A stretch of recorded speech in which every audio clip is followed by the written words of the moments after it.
Hey, what's up guys? Aku ni bukan demam ke tak sihat ke, bukan. Cuma aku bangun sahur tadi, aku baru perasan tak record lagi voice over video ni. Ya Allah, lepas tu record lah time bangun sahur ni dengan mamai. Kita tumbuk dulu satu sudu kecil black pepper, 3 ulas bawang putih dengan 3 akar ketumbar. Tumbuk sampai lumat macam ni. Lupa nak bagi tahu, kita nak buat sup ikan merah. Lepas tu masukkan 1 biji bawang merah, serai sebatang yang dipotong panjang. Kenapa potong panjang jangan tanya dek. Tengah ngantuk tak boleh buka mata ni. Lepas tu masukkan air, tambahkan sup bunjuk ikan ni beli kat supermarket. Lepas tu masukkan serbuk perasa, garam, gula, serbuk semualah seasoning dia tu. Tambahkan cili padi 6 biji. Kenapa 6 tak tahu, tumbuk je, letak je. Lepas tu masukkan ikan merah. Kalau tak ada ikan merah, ganti je apa yang ada kat dapur tu, siakap ke keli ke, boleh, asalkan ikan je. Lepas tu letakkan tomato sebiji.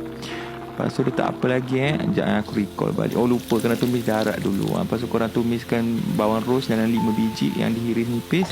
Dan sekali dengan cili kering. Lepas tu letak ke atas. Barulah cantik kita punya sup tu. Bawang goreng tu yang bagi sedap sebenarnya. Lepas tu letaklah daun sup, perakan limau bagi masam semua. Dah habis ke video ni? Ya Allah, tak habis lagi, panjang lagi, kena sambung lagi kejap sikit lagi. Okay, lepas tu boleh makan nasi putih. Nasi putih baru kena remind juga cara nak makan. Letak je atas nasi, boleh makan sekali semua.